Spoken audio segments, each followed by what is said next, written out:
మీరందరూ ఎదురు చూస్తున్నట్టుగా చాలామంది కాల్స్ చేస్తున్నారు, టెక్స్ట్ చేస్తున్నారు, వాట్సాప్ మెసేజెస్ చేస్తున్నారు, వీడియోస్ కింద కామెంట్స్ పెడుతున్నారు. పాదయాత్ర ఎప్పుడన్నా ప్రారంభించేది? ఏ రోజు నుంచి మొదలు పెడుతున్నారు? ఏ నియోజకవర్గం నుంచి మొదలు పెడుతున్నారు? ఎన్ని రోజులు పాదయాత్ర చేస్తారు? ఇవన్నీ ఎన్నో ప్రశ్నలు మీకున్నాయి. మీ నుంచి వందల కాల్స్ నాకు వచ్చాయి. సో ఆ ప్రశ్నకు సమాధానంగా ఈరోజు నేను మీ ముందుకు వచ్చాను సమాధానం ఇవ్వటానికి.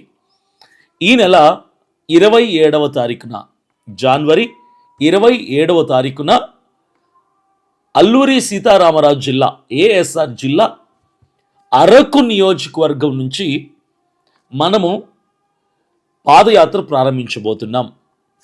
Christians, Muslims, SC, ST, BC ఈ 5 వర్గాలు రాజ్యాధికారం వైపు అడుగులేయటానికి, వాళ్ళని బలోపేతం చేయటానికి, వాళ్ళలో అవేర్నెస్ తీసుకురావటానికి, మోటివేట్ చేయటానికి, వాళ్ళ మధ్యలో, వాళ్ళ గ్రామాల్లో, వాళ్ళ మండలాల్లో, వాళ్ళ నియోజకవర్గంలో సంచరిస్తున్నప్పుడు ప్రజల హృదయాల్ని ఆకట్టుకోవడానికి, వాళ్ళ సమస్యల్ని ప్రభుత్వం దృష్టికి తీసుకెళ్ళటానికి, డ్రైనేజ్ ప్రాబ్లం, వాటర్ ప్రాబ్లం, సరైన విద్య, వైద్యం అందకపోవటం, వ్యవసాయ సమస్యలు, ఇవన్నిటినీ పరిష్కరించే దిశగా ప్రభుత్వం దృష్టికి తీసుకెళ్ళటానికి, ఎవరి ఓట్లతో అయితే గెలిచి అందెలమెక్కి ఈరోజు వాళ్ళ నెత్తి మీద నాట్యమాడుతున్నారో అలాంటి నాయకుల మెడలు వంచి ప్రభుత్వంతో పని చేయించటానికి, ఒక మధ్యతరగతి కుటుంబానికి చెందిన నేను ఒక సామాన్యుడిగా, మీలో ఒకటిగా మీ మధ్యలోకి